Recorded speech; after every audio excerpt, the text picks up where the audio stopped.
Salut tout le monde, j'espère que vous allez bien. Aujourd'hui, je suis devant la caméra pour répondre à vos questions sur moi, sur la Corée et sur la France.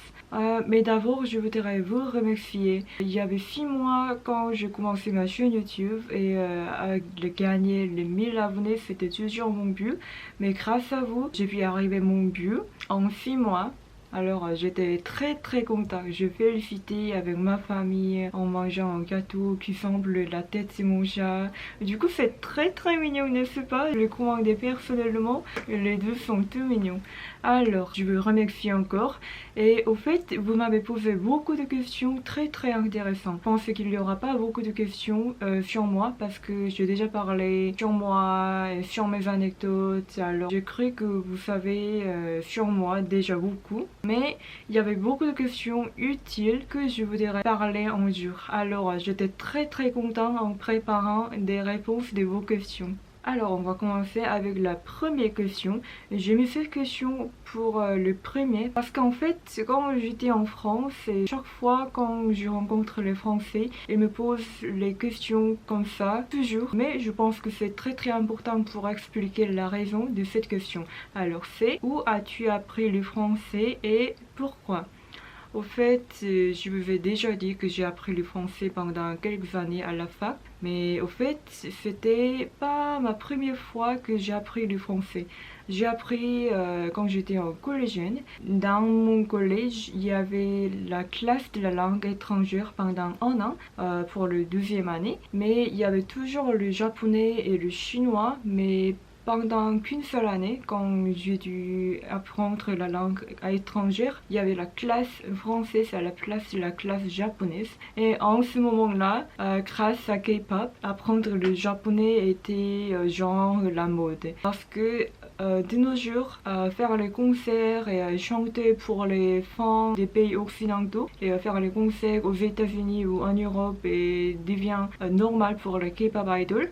Mais il y a 10 ans, le K-pop était tendance au Japon, en Corée et en Chine, comme c'était la tendance juste autour de l'Asie. Alors c'est normal de chanter leurs chansons en japonais comme BTS a fait il y a quelques jours. En ce moment-là, j'étais un grand fan de Big Bang et Big Bang a fait beaucoup de chansons en japonais.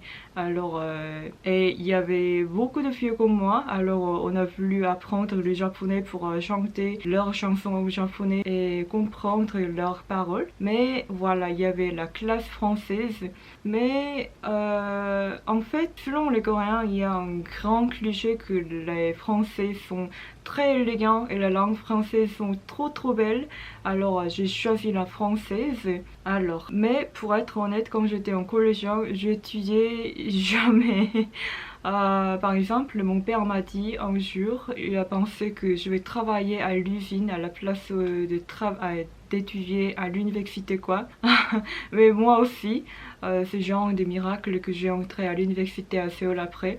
Alors, j'ai étudié le français jusqu'à l'alphabétique ou les phrases comme une baguette s'il vous plaît ou merci beaucoup ou 1 euro comme ça. Et puis, je n'étudiais pas. Mais bon, ma prof, elle était très gentille et les expériences qu'on a fait pendant un an, par exemple, on est allé à la village française à Séoul, et on a pratiqué le français dans la rue de cette village, etc. Ça m'influence beaucoup. Je pense que vous savez déjà, mais la vie scolaire en Corée, c'est genre enfer. J'étais toujours sous la suppression et j'étais toujours stressée à cause de la baccalauréat et l'ambiance de la société coréenne qui ne veulent aller à bonne université. Alors j'ai dû étudier le mathématique, l'anglais et le coréen, etc. Mais c'était pas mon désir. Mais le français, c'était le premier sujet que j'ai étudié parce que je voulais.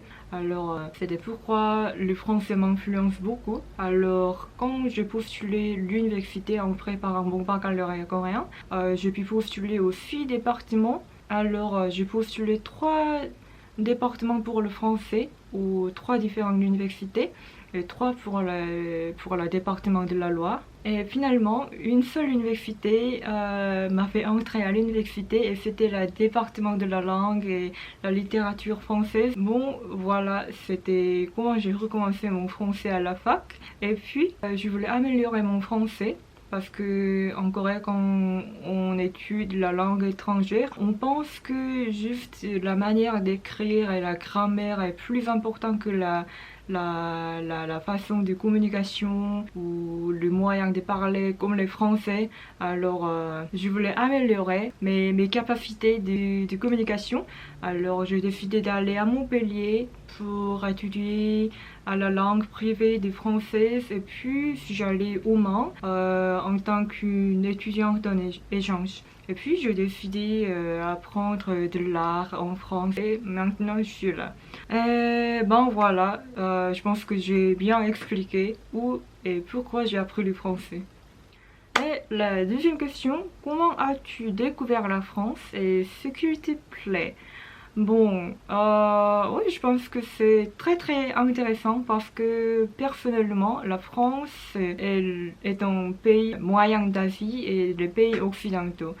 Qui veut dire, je pense que la France a les aspects d'asiatique et des pays occidentaux en même temps. Par exemple, il y a beaucoup de cultures mixtes en France et je pense que c'est un côté occidentaux parce que par exemple en Corée, selon les population, que 3% est composé par les étrangers et le reste, 97% est coréen, qui a la tête asiatique.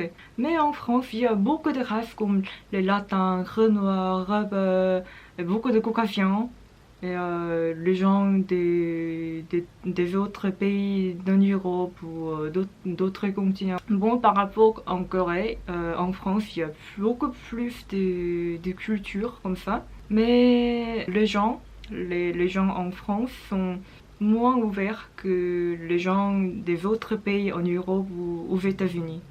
Au fait, ça sera peut-être mon cliché parce que avant d'aller en France, je pense que le monde est divisé par deux mondes. Le monde asiatique comme la Chine, le Japon, la Corée et d'autres pays en Asie. Et le monde occidentaux comme les États-Unis, Europe, Australie, comme ça. Et je pense que les gens du monde occidentaux sont tous pareils. Je pense qu'ils sont trop, je dis trop à la place de très, alors trop ouvert comme les Américains quoi. Alors je pensais que donc les Français seraient très très ouverts et parlent beaucoup. En fait les Français parlent beaucoup mais ils sont pas trop ouverts. Alors en tout cas je veux dire la France et les Français, oui les gens en France préfèrent garder leur tradition strictement. Ouais. Et est-ce qu'il me plaît? Oui, ce qui me plaît parce que ce genre d'aspect me fait moins être gênant. Parce que je crois la France a un aspect d'un Corée et des autres pays occidentaux en même temps. Alors ça veut dire il y a des mêmes choses qu'en Corée. Alors ça m'a aidé d'être habituée en France plus facile. Et personnellement, je me sens assez gênant quand j'entre les gens trop ouverts. Alors, quelle a été la réaction de tes parents quand tu leur dis que tu partais étudier en France? Au fait, j'ai déjà dit à mes parents avant d'aller en France parce qu'ils ont l'argent, alors leurs aides sont obligatoires pour moi pour étudier en France. Mais au début, ils n'étaient pas choqués parce que quand je vous ai dit, j'ai étudié à la département de la langue et littérature française et en Corée, c'est pas très très rare d'étudier des pays étrangers pour apprendre et améliorer la langue étrangère comme les États-Unis ou la France ou l'Angleterre, l'Australie comme ça. Et même avant d'aller à la fac pour apprendre le français, j'ai toujours dit que je veux travailler en France, je veux habiter en France, je veux se marier avec des Français. Je pense qu'ils savent déjà que je vais partir en France un jour. Et j'ai commencer ma vie française à Montpellier pour améliorer mon français à l'école privée des Françaises. Alors, ils ont pensé que c'est une bonne idée pour apprendre le français en France en faisant l'expérience avec les cultures françaises ou en rencontrant les gens en France. Et c'était que pendant 5 mois. Et puis, quand j'étais au Mans, c'était ok parce que si j'allais en tant qu'une étudiante des changements avec l'équipement de mon université à Séoul. Mais quand j'ai décidé d'aller à l'université de l'art française, avant de parler à mes parents, je savais déjà qu'ils vont être très choqués parce qu'en fait, avant, ils étaient très conservateurs. On dirait en général, les parents asiatiques sont très conservateurs, mais mes parents sont beaucoup plus conservateurs par rapport aux autres parents en Corée ou par exemple, quand j'étais 18 ans, je dis 20 ans à l'âge coréen, j'ai dû rentrer chez moi jusqu'à 22h. S'il y a des rendez-vous ou s'il y a quelque chose d'important après 22h, il a fallu rentrer chez moi jusqu'à 22h. C'était la règle et il n'y a pas d'autre raison. J'ai dû rentrer chez moi parce que c'est la règle. Et j'étais pas contente, alors j'ai désobéi. J'ai continué à désobéir cette règle, alors ils m'abandonnent. Mais puis ils ont fait d'autres règles, c'était faut pas être bourré ou faut pas boire à l'extérieur. Et oui, j'ai continué à désobéir encore et puis il m'abandonne. C'est comme ça. Alors, pendant ce genre de révolution, ils vont être ouverts qu'avant. Et maintenant, ils font pas ce genre de règles non plus. Mais en tout cas, j'ai décidé d'aller en France. C'était il y a 3 ans, alors j'étais assez conservateur pour éviter leur faire trop choquer. Je pensais qu'il faut faire le projet pour expliquer et pour persuader. J'ai fait le projet en France et en Corée et j'ai réussi de leur persuader. Alors maintenant, ils me suivent et ils sont toujours avec moi. Donc maintenant, oui, on est content. Et si je diplôme en France, ça sera mieux pour tous les côtés. Est-ce que la France était comme tu le pensais? Mais pas du tout, hein. D'abord, j'avais le gros cliché sur les mecs français. Je pensais qu'ils sont très romantiques et le meilleur mec du monde. Et ils cuisinent tout bien et ils respectent les femmes, etc. Après 2 fois de sortie avec les mecs français, ben,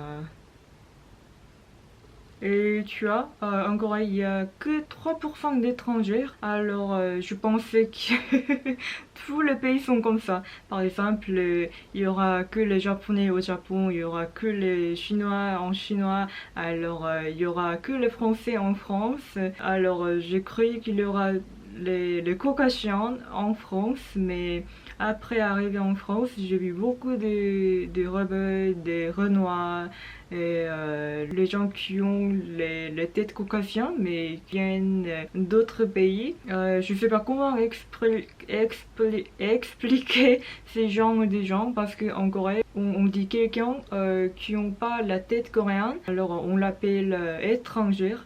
Mais la France, c'est un pays très multiculturel, alors oui, c'est normal, il y a des gens variés. Alors, je sais pas si c'est vraiment étranger en France, mais en tout cas. Alors, j'avais l'impression que la France c'est comme les États-Unis.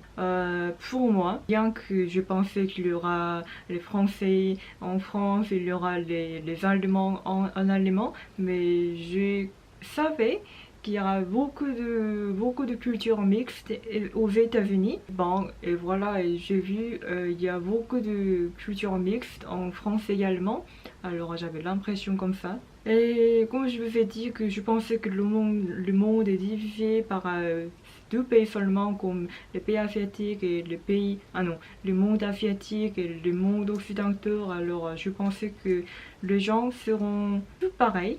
Alors j'ai cru que les Français seront trop verts comme les Américains.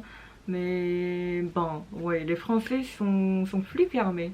Mais maintenant, en tout cas, j'ai réalisé que les clichés avant c'était littéralement cliché. Est-ce que j'ai des clichés? Je voulais dire cliché. Et maintenant, je suis très contente de savoir les vrais côtés de la France. Parce que juste être attrapé par le cliché, c'est pas bien. Et puis, 프랑스 말고 나중에 살아보고 싶은 나라, la Corée.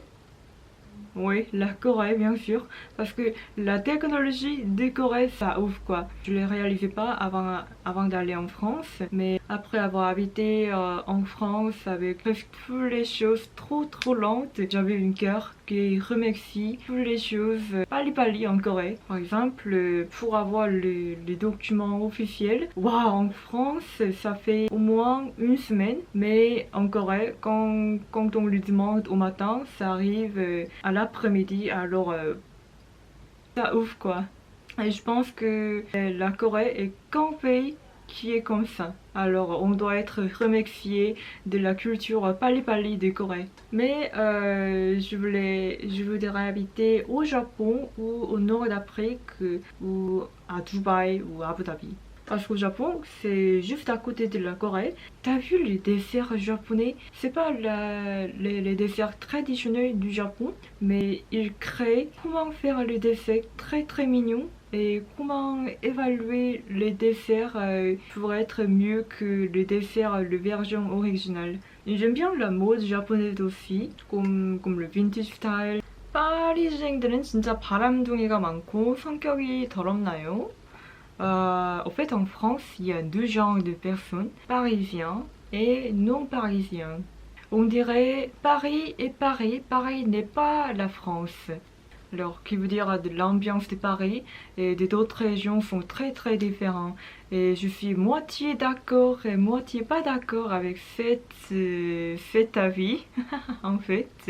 Mais personnellement, les gens que j'ai rencontrés à Paris et mes amis à Paris sont très gentils et ils sont très amusants. Mais par exemple, si on va à la banque ou si on fait quelque chose officiel, j'ai l'impression que les gens qui travaillent là-bas sont pas très gentils. Mais quand on appelle à la banque du Sud ou à Montpellier, les travailleurs sont très gentils. Il a l'air qu'ils sont tout prêts pour m'aider, mais à Paris, j'avais l'impression qu'on tue les employés et ils sont mon patron. Alors je dois obéir pour eux, pour faire des choses ce que je veux. Alors ouais, oui, alors je suis moitié d'accord et moitié pas d'accord. Peut-être c'est la différence de la génération, je crois. Et parfois, j'ai rencontré les mecs français, les mecs parisiens qui parlent, les meufs parisiennes sont trop arrogantes et quoi.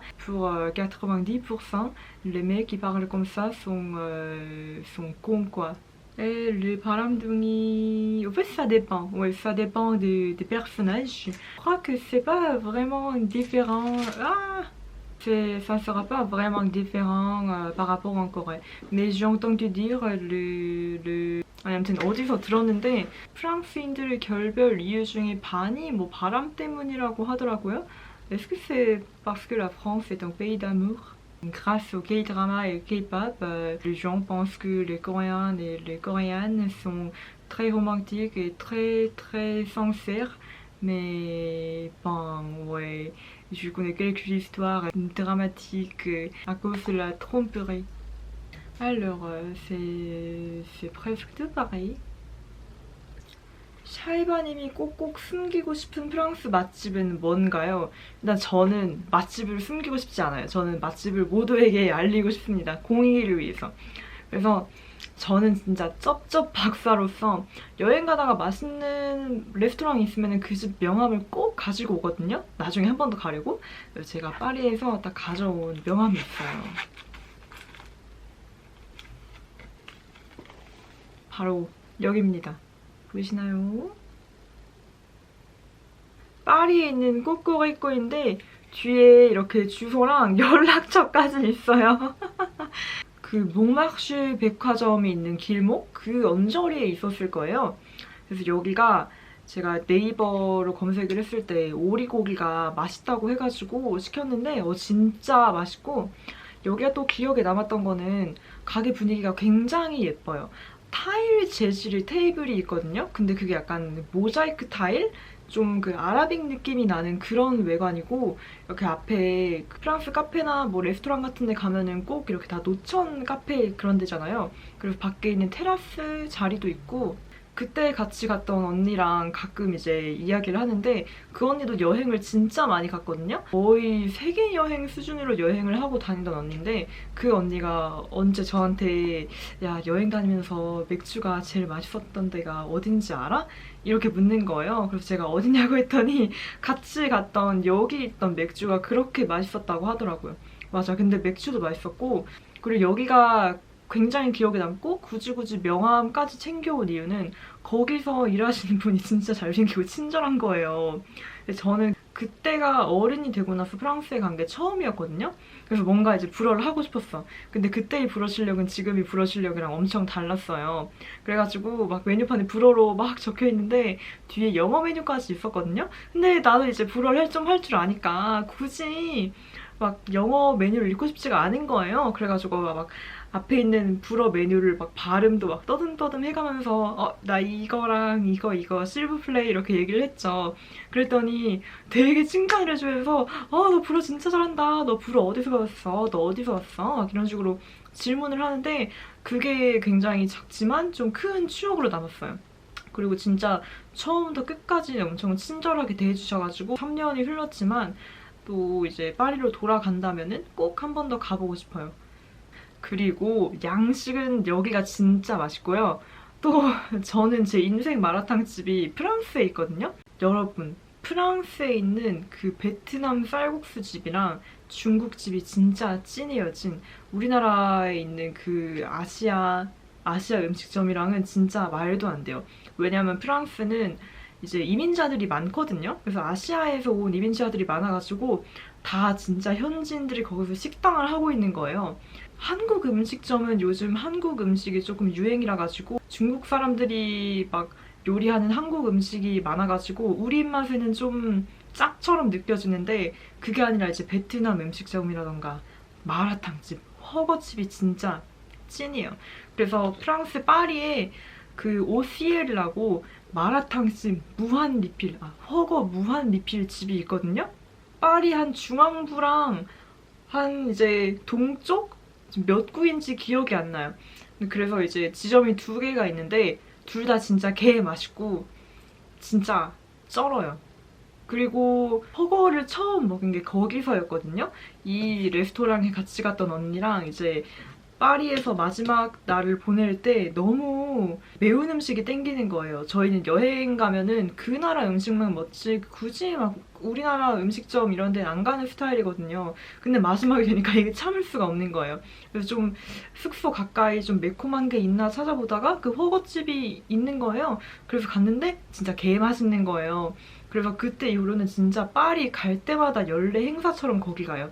그래서 한국인 친구 말고도 중국인 친구들도 거기 데려갔거든요? 근데 걔네도 인정한 진짜 찐 맛집이에요. 여기는 진짜 제가 아는 사람, 제 전남친, 제 친구 다 데리고 갔어. 진짜 개 맛있어요. Et puis, des meilleurs souvenirs. Mes meilleurs souvenirs en France, c'est difficile de choisir un des meilleurs souvenirs parce que quand j'étais en France, en général, je suis contente. C'était quand je suis allée au pique-nique avec mes amis, très tranquillement dans le parc à Montpellier. Au fait, après avoir habité à Montpellier, j'ai réalisé la manière française pour vivre la vie vraiment tranquillement et lentement, parce que en Corée, on est toujours sur la suppression et on est toujours dans le concours de la vie. Il faut faire le mieux résultat que les autres dans la vie scolaire ou après la vie scolaire. Je vous ai dit, il y a la culture palais en Corée et normalement c'est vraiment confortable. Mais il y a les deux côtés, le côté bon et le côté pire. C'est vraiment facile à cause de cette culture, mais ça nous rend la suppression de travailler sans arrêt. Et à Montpellier et en France, les gens vivent très très lentement. J'ai réalisé que c'est le moyen de s'amuser la vie. Il y a l'Arc Triomphe comme Paris à Montpellier et il y a un grand parc à côté de l'Arc de Triomphe. Et là-bas, je veux voir tous les paysages partout de Montpellier. C'était l'endroit où je préfère. Alors, je crois que je décidé vivre en France et étudier de l'art en France en regardant les paysages de Montpellier là-bas. L'ambiance de cette parc et de l'ambiance quand je voyais de Montpellier et les gens français là-bas sont les meilleurs souvenirs, je crois. Quelles sont les choses que tu as le plus et le moins aimé en France? Tout d'abord, je kiffe les paysages de France. Par exemple, en Corée, je peux voir que les bâtiments très très hauts, sauf quelques endroits assez difficiles de trouver des traces de l'histoire, comme les architectures anciennes comme Hanok ou des palais Gyeongbo. Alors en tant qu'une coréenne, c'est très très dommage, mais en France, on peut voir les architectures historiques et traditionnelles très très facilement. Par exemple, à Paris, il n'y avait pas un grand travaux qui changent les extérieurs des bâtiments depuis longtemps. Alors on peut ressentir tout le trace de l'histoire facilement. J'avais l'impression quand j'étais en France que j'ai fait le voyage du temps. Alors il faut être remercié à vos ancêtres que vous n'étiez pas colonisés par d'autres pays. Et puis je kiffais les bonnes manières des Français. Oui, bien sûr, il y a des gens impolis, il y a des gens cons, mais en général, dans la rue, je peux entendre des bonnes manières très très basiques comme merci, bonjour, excusez-moi. En fait, en Corée, c'est assez difficile d'entendre merci ou bonjour ou excusez-moi. Et je pense que ce genre de paroles sont les plus basiques. C'est une chose très très petite, mais ça nous rend contente. Alors je crois que c'est important. Alors j'aime bien l'ambiance de France que l'on dit cette chose vraiment facilement et normalement. Et les choses les moins aimées en France, c'est c'est le racisme contre les Asiatiques. Au fait, les racismes sont partout, en Corée aussi, et aux États-Unis, en Allemagne, en Australie, au Japon, en Chine. Il y a les racismes parce qu'on est les humains, quoi. Mais au moins, on sait que le racisme est une truc vraiment honteuse. Alors, par exemple, en Corée ou aux États-Unis, ah non, pas aux États-Unis de nos jours, c'est le pire maintenant. Alors, par exemple, en Corée, oui, il existe des racismes contre les gens qui ont les races différentes, mais normalement, on ne fait pas ça officiellement ou dans la rue. Mais en France, il y a beaucoup de racisme dans la rue. Par exemple, j'ai entendu dire ni hao, ching ching chong, corona et les yeux bridés presque tous les jours. Et ça me rend choquée au début, mais après, je me sens gênant. C'est vraiment gamin et con. Je comprends pas pourquoi ils se sentent pas honte. Parce que le racisme, c'est une chose le plus pire dans le monde, ce que les humains peuvent faire. Et normalement, les racistes sont mal éduqués. Et si on est les humains anormaux, on va être senti que être mal éduqué est une chose honteuse. Alors on évite pas agir comme un con. Mais c'est quoi le problème avec eux en France? Et je pense que c'est à cause de l'éducation. Parce que, oui, je dis, il y a le racisme dans les autres pays en Europe. Mais j'ai entendu dire d'une Coréenne qui habite au nord d'Europe, mais elle a jamais entendu ni hao ou ching ching chong comme ça dans la rue à Hollande. Mais en France, ils le continuent. En fait, c'est vraiment pire pour eux parce que, au fait, quelque part où quelques technologies sont plus développées en Asie, en Corée, par rapport en Europe ou en France. Mais pourquoi ce genre de gens pensent que les pays asiatiques sont toujours restés en année, par exemple, il y a 50 ans? S'ils veulent ou s'ils veulent pas. En tout cas, il y aura de plus en plus d'émigrants ou étudiants des pays d'Asie. Alors, le nombre des gens qui ont les têtes asiatiques sont être augmentés en Europe. Et je vous jure, par rapport aux gens qui font le racisme dans le rue en France, les gens qui ont venu des pays asiatiques en tant qu'un étudiant ou en tant qu'un travailleur ont beaucoup plus de chances d'être des patrons de ce genre de personnes. Alors, dans le lieu de travail ou dans les lieux de reste asiatique, on peut rencontrer les Asiatiques plus facilement qu'avant, mais pourquoi ils continuent le racisme? En tout cas, ces études rendront les mauvaises chances pour eux. Alors, ils sont vraiment pauvres. 한국 남자 엄청 까는데 한국 남자 이미지가 안 좋나요? 이것도 제가 한국어로 대답을 할게요.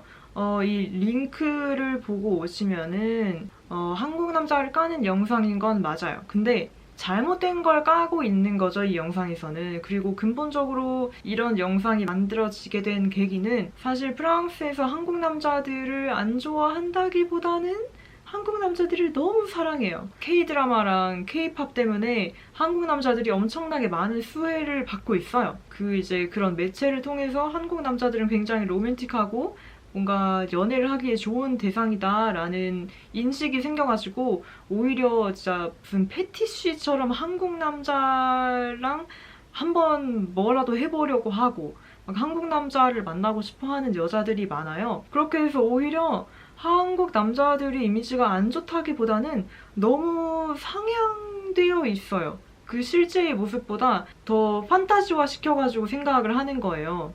근데 개인적으로는 그게 한국 남자들한테 좋을지 안 좋을지 모르겠어요. 물론 이제 연애 시장에서 뭔가 좀 우위까지는 아니고 뭔가 한 자리 차지를 했다는 그런 이점은 있지만 제가 말했잖아요. 좀 더 대상화하고 페티시화하는 부분이 조금 더 커가지고 무슨 한국 남자 콜렉터처럼 그냥 아무 한국 남자랑 막 자보고 싶어가지고 한국 남자랑 사귀었다가 다른 아시아 남자랑 눈 맞고 막 바람 피고 막 그러다 그냥 팽 해버리고 막 그러는 일들이 있다고 저는 종종 들었거든요. 실제로 그렇게 하는 애들을 보기도 했고. 근데 아무튼 이 영상에서는 한국 남자를 마냥 까는 게 아니라 저도 이 영상 그냥 초반 부분만 봤거든요. 근데 이제 한국 남자들 중에서 좀 서양 여자들을 이제 백마라고 칭하는 그런 애들이 있잖아요. 그런 걸 까는 것 같아요. 근데 이건 뭐 까일만 하니까 까이는 거죠. 저도 저 영상을 보고 궁금해가지고 유튜브래.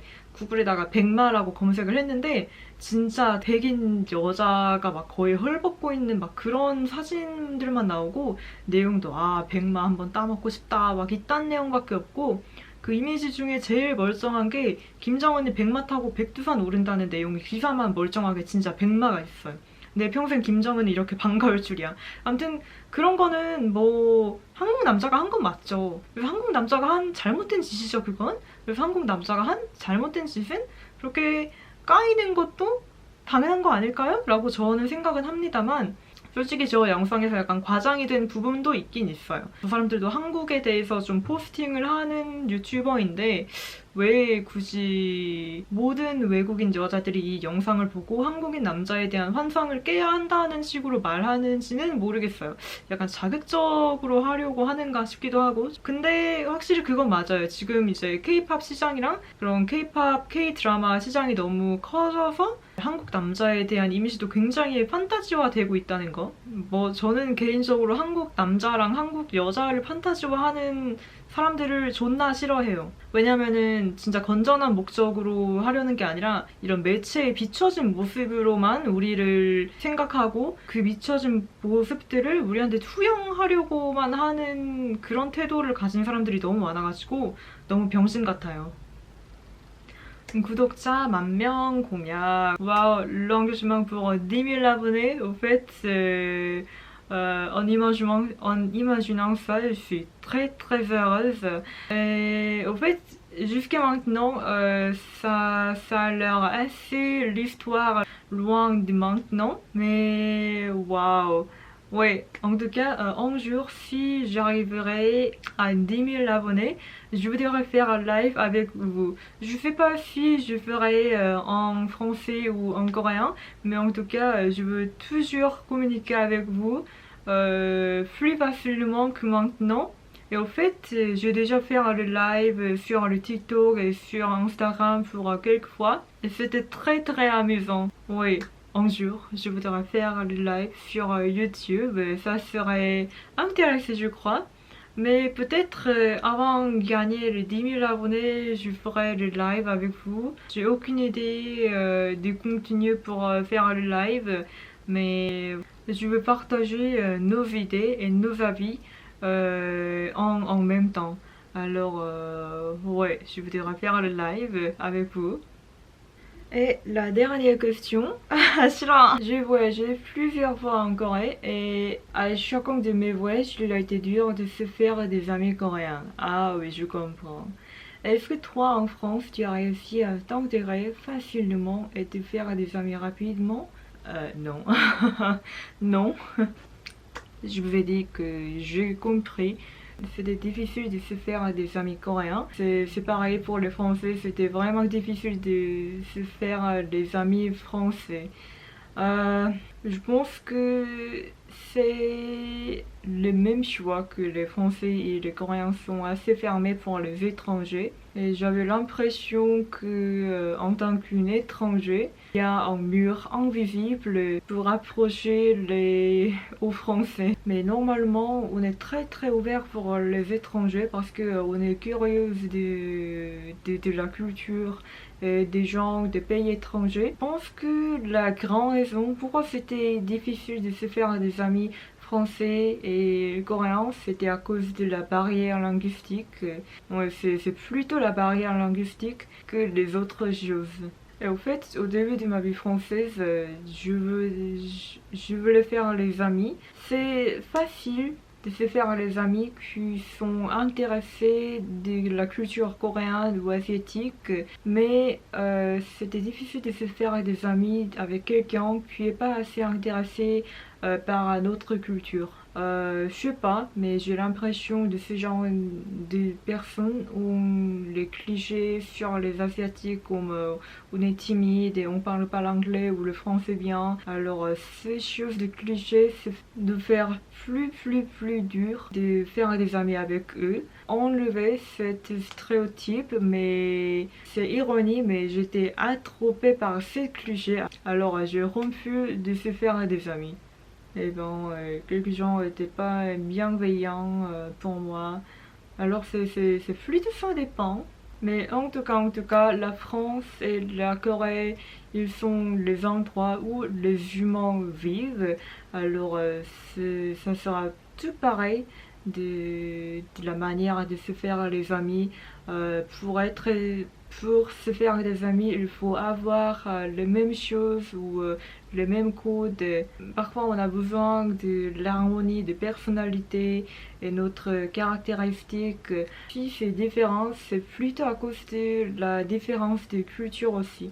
Parce que on dit facilement la différence de culture, mais au fait, c'est vraiment grave parce que la différence culturelle nous rend la différence des mentalités, manière de penser et manière de dire et de personnalité en général.